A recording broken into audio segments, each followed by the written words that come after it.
The year is 1858. Singer produces 3,591 sewing machines.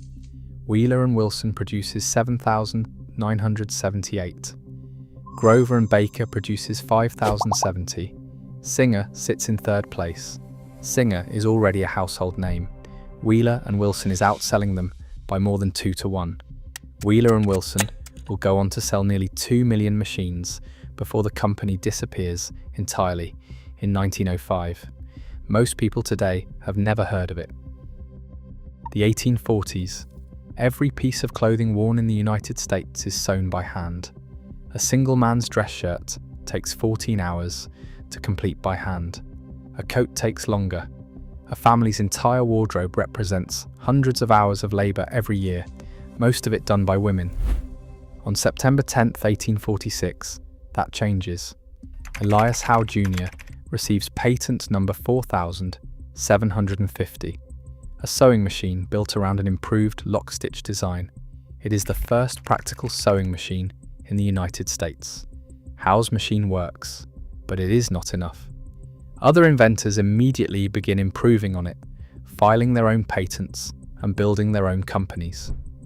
By 1856, 3 of the largest manufacturers, Grover and Baker, Singer, and Wheeler and Wilson, are in Albany, New York, suing each other over patent rights. The lawsuits are strangling the entire industry. Orlando B. Potter is a lawyer. He is also the president of Grover and Baker. Potter proposes that all 4 major patent holders, including Elias Howe, stop litigating and pull their patents instead. The agreement is signed on October 24, 1856. It is called the Albany Agreement. It is the first patent pull in American history. The legal war is over. The sales war is just beginning, and one company already has a 3-year head start.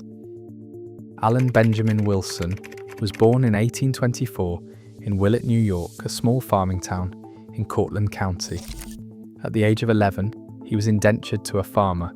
He worked on farms until he was 16, learning the blacksmith's trade at the same time. In 1840, Wilson apprenticed himself to a cabinet maker in Cincinnati, New York. He spent the next several years moving from town to town, working as a journeyman, a tradesman for hire, with no permanent employer and no fixed address. In 1847, Wilson was working as a cabinet maker in Adrian, Michigan, when the idea of a sewing machine entered his mind for the first time. He had never seen one. He had never heard of one. The concept arrived entirely on its own. Illness stopped him from acting on it, and so did poverty. Wilson filed the idea away and kept moving. 2 years passed. In 1849, Wilson was in Pittsfield, Massachusetts. On February 3rd, he began building his first machine. He was 24 years old, working with limited tools and no financial backing. The machine he built used a double-pointed shuttle, a small component that carries thread back and forth beneath the fabric to form a stitch. It worked, but Wilson already knew it was not the best solution. The shuttle moved in a straight line, which created vibration, noise, and mechanical stress. Wilson began thinking about a different approach entirely. The answer arrived in the form of a wheel. In 1850, Wilson patented his rotary hook, a device that seized the upper thread and threw its loop over a circular bobbin containing the under thread. Instead of a shuttle moving back and forth, the rotary hook spun in a continuous circle. There was no stopping, no reversing, and no friction from direction changes. The result was a lighter machine, a quieter machine, one that ran more smoothly than anything else on the market, and one that was far better suited to use inside a home. Wilson received the patent on August 12, 1851. On that exact same day, across the industry, Isaac Singer received his own first sewing machine patent. 2 men, 2 machines, 1 date. The competition was born before either company had sold a single unit. Nathaniel Wheeler was born in Watertown, Connecticut in 1820. The son of a carriage maker, Wheeler took up the trade before moving into the manufacture of metal objects, buckles, fasteners, and small hardware components. He was not an inventor, he was a businessman, and a sharp one. He understood capital, manufacturing, and scale in a way that Wilson did not. Wheeler had previously crossed paths with Wilson during a business trip in 1849. In August 1851, he sought Wilson out again. Wheeler contracted Wilson to produce 500 sewing machines for his existing company in Watertown, Warren Wheeler, and Woodruff. The partnership worked immediately. Wilson invented, Wheeler sold. Each man did exactly what the other could not. In October 1853, Wheeler and Wilson formalized the arrangement. They invested $160,000 to relaunch the enterprise as the Wheeler and Wilson Manufacturing Company.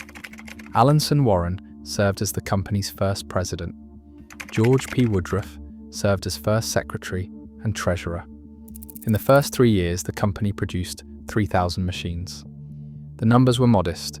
They would not stay modest for long. Wilson, in the meantime, kept working. On December 19, 1854, Wilson received U.S. patent 12,116 for his 4-motion feed. This was the second of his 2 defining inventions, and in many ways the more important one. The 4-motion feed is the mechanism that moves fabric through a sewing machine after each stitch is made. Before Wilson's version, fabric had to be repositioned by hand. The machine could sew, but the operator had to keep guiding the cloth forward manually, which was slow and imprecise. Wilson's feed bar executed 4 distinct motions, 2 vertical and 2 horizontal. It rises to grip the fabric, moves it forward, drops to release it, and returns to its starting position automatically with every single stitch. The fabric advances on its own. The operator guides direction. The machine handles the rest. The machines of every other manufacturer are eventually forced to adopt Wilson's 4-motion feed, not because Wheeler and Wilson forces them to, but because no one can build a competitive machine without it. Every sewing machine produced today in every country still uses this mechanism. Wilson steps back from the company in 1853, 1 year before his most important patent even exists. He retires from active participation in the business, but continues to receive a regular salary and royalty payments on the renewal of his patents. He is 29 years old. He will spend the next decade in the background, collecting income from the 2 inventions that are about to make Wheeler and Wilson the most successful sewing machine company in the United States. In 1863, Wilson moves to Waterbury, Connecticut, where he engages in other business ventures. The company he helped build carries on without him. By 1856, Wheeler and Wilson has outgrown its original factory in Watertown. The company relocates to Bridgeport, Connecticut. Bridgeport sits on Long Island Sound, with direct access to coastal shipping routes. Raw materials come in. Finished machines go out to Boston, New York, London, and beyond. Wheeler and Wilson opens an office and showrooms in London. It is one of the first American manufacturers to establish a permanent presence in Europe. By 1859, an office opens in England at 13 Finsbury Place, London. By 1866, the company has expanded to offices and showrooms on Regent Street. Wheeler and Wilson wins prize medals at the Industrial Exposition in Paris in 1861 and at the International Exhibition in London in 1862.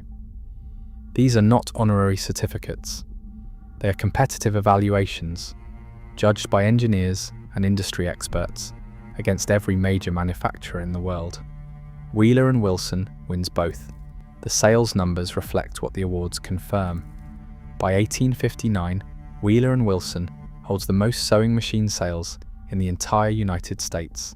Its capital stock increases to $400,000 that same year.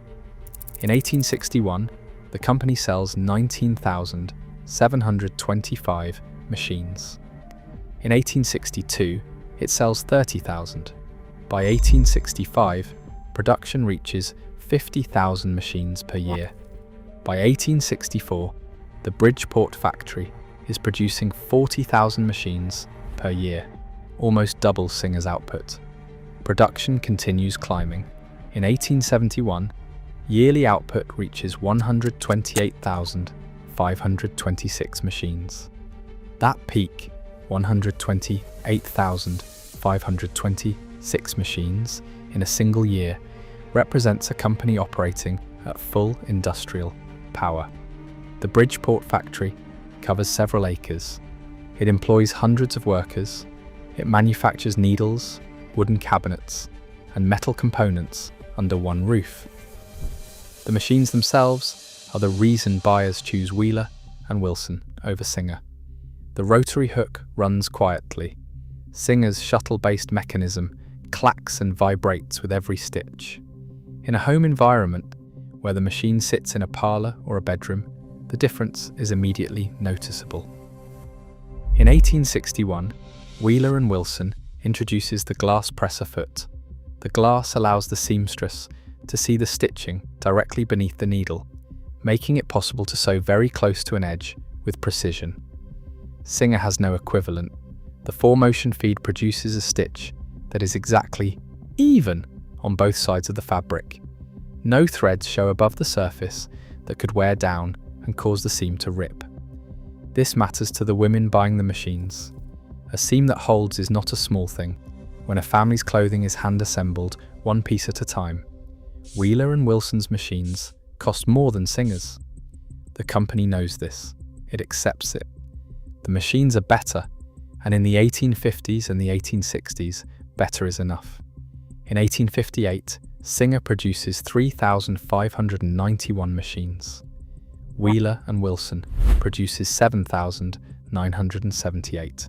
Grover and Baker produces 5,070. Singer sits in third place. Singer sells 13,000 machines in 1860. Wheeler and Wilson is still ahead. Singer does not pass Wheeler and Wilson in total sales until 1867. From the early 1850s through 1867, approximately 15 years, Wheeler and Wilson leads the American sewing machine industry by every measurable standard. Units sold, international presence, engineering innovation, and critical recognition. Singer is watching all of it, and Singer's response has nothing to do with building a better machine. Singer's problem in the 1850s is not the machine. The machine works. The problem is the price. A new Singer sewing machine costs $125. The average American family earns at most $500 per year. One machine costs 1/4 of everything a family earns in 12 months. Most families do not buy it. They cannot. Wheeler and Wilson machines carry the same price. Both companies are selling a product that most of their potential customers cannot afford to purchase outright. Singer finds a way around that wall. Wheeler and Wilson does not. Edward Clark is Singer's business partner. In 1856, Clark creates the hire purchase plan, the first installment plan in American business history. The idea is simple. A family does not need $125 on the day they walk into the store. Clark allows families to take a machine home for $5 down and $3 a month. $5 is manageable. $3 a month is manageable. $125 all at once is not. Singer's sales nearly triple the following year. The installment plan does not make the machine cheaper, it makes the machine possible. That distinction between affordable and accessible is the entire difference. Clark does not stop there. The year after introducing the installment plan, Clark launches the trade-in allowance. Singer offers $50 for any old sewing machine of any make, traded in against the purchase of a new Singer. Sales rise by nearly half again in a single year. 2 financial innovations, 2 consecutive years, sales that have nearly tripled and then risen by half again on top of that. Wheeler and Wilson, in the same period, is still selling machines the same way it always has. Full price, upfront, to whoever can pay. Singer now turns its attention to who is actually buying the machines. In the 1850s, sewing machines were marketed primarily to clothing factories and wealthy households. Singer sees a much larger market, women in ordinary homes Women who sew their family's clothing by hand and who spend 14 hours making a single shirt are the real customers. There are millions of them. Almost none of those women have been sold a machine yet. Singer's advertising concentrates on positioning the company as being on the side of women and social reformers. The message is not technical. It does not describe gear ratios or stitch counts. It tells women that the Singer machine will give them time back. It tells them it will reduce the labour that consumes their days. Clark donates machines to the Union Army in the early 1860s. The donation costs Singer inventory. It earns Singer credibility and national press coverage at a moment when the entire country is paying attention to the war effort. Singer also restructures how it sells. Independent sales agents, the standard model for the industry, sell whatever machine earns them the best commission. Some of them sell Wheeler and Wilson, some sell Grover and Baker, some sell Singer. Singer eliminates the ambiguity. It builds company-owned retail stores, staffed by Singer employees, selling only Singer machines.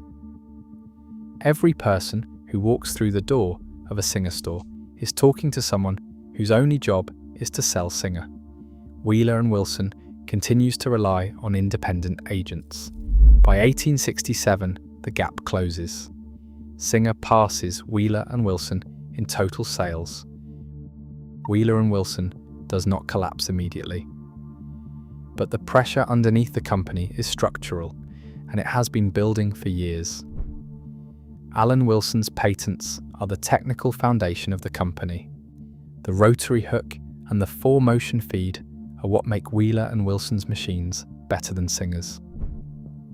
As long as those patents are protected, Wheeler and Wilson has an exclusive engineering advantage that no competitor can legally copy. In 1874, Wilson petitions Congress for a second extension of his patents. Congress denies the request. The patents expire. On the day those patents expire, Singer's engineers are free to build rotary hook machines with 4-motion feeds without paying a single dollar to Wheeler and Wilson. The wall that protected Wheeler and Wilson's technical lead for more than 20 years is gone in an instant. Wheeler and Wilson now has to compete on equal mechanical terms with a company that has more retail locations, a consumer financing system, and a decade of brand loyalty built with American women. The product catalogue makes the problem worse. By 1875, Wheeler and Wilson is falling in the industry rankings, having been overtaken by Singer as the largest producer of sewing machines. For the domestic market, Wheeler and Wilson's only product is the curved needle machine, a design launched in the 1850s that has not been updated since the mid-1860s.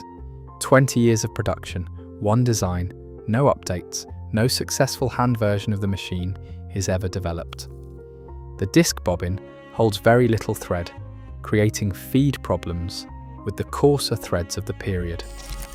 Singer, in the same years, is releasing updated models continuously. Wheeler and Wilson is selling the same machine it sold in 1855. The company recognizes the problem in 1876 and moves to fix it. Engineer James Alford House designs a new machine, the number 8. He draws on his earlier patents for rotary hook mechanisms. The master patent, number 175,463, is filed on March 28, 1876. The number 8 is the first genuinely modern rotary machine Wheeler and Wilson has produced. It rapidly becomes the market leader in its category. Approximately 600,000 number 8 units are produced over the following 11 years. 600,000 machines is not a failure. But Singer is selling millions. The number 8 stabilizes Wheeler and Wilson. It does not reverse the decline. In 1888, the Model 8 is replaced by the Model 9. The Model 9 is a strong machine. Its final version, the D9, is technically excellent by any measure of the period. Wheeler and Wilson's engineering has not collapsed. The engineering was never the problem. It is the price. Wheeler and Wilson's machines cost significantly more than competitors' machines. That cost, not quality, not design, not reliability, is what drives customers away. By 1902, a full-size treadle sewing machine is available in the Sears catalogue for $10. Singer, White and Wheeler and Wilson machines range from $40 to $75. $10 versus $40. For a working-class family deciding whether to buy a sewing machine, that is not a close decision. Wheeler and Wilson is asking those families to spend 4 times as much, with no installment plan to soften the gap. The founders are gone by the time the company reaches this point. Allen B. Wilson dies in Woodmont, Connecticut on April 29, 1888. Nathaniel Wheeler serves as general manager and president until his death in Bridgeport on December 31, 1893. After Nathaniel Wheeler's death, his son Samuel Wheeler takes over as president. George M. Eames becomes vice president. Newton H. Hoyt takes the role of secretary and treasurer. Samuel Wheeler inherits a company that is technically sound, financially declining, priced above the market, and led by a brand that most American buyers no longer reach for first. He does not reverse any of it. Singer makes its move in 1905. Wheeler and Wilson has produced nearly 2 million sewing machines over the course of its existence. Singer purchases the company in 1905. At the time of the sale, Wheeler and Wilson still employs approximately 2,000 workers at its Bridgeport facility. It is not a dead company. It is a declining one.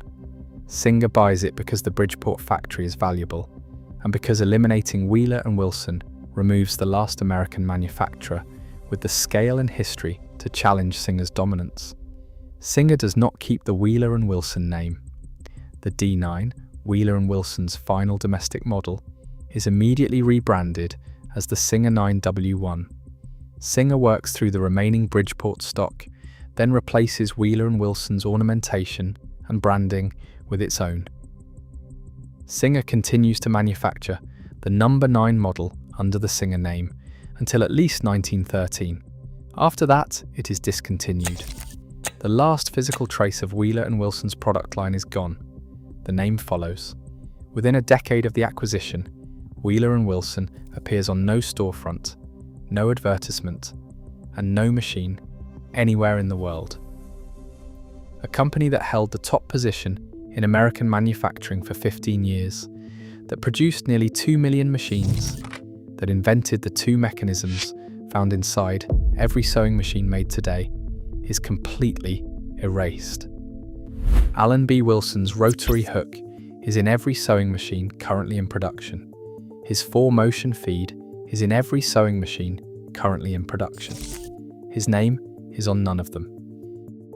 If you found this history worth your time, subscribing and liking the video helps more stories like this get made.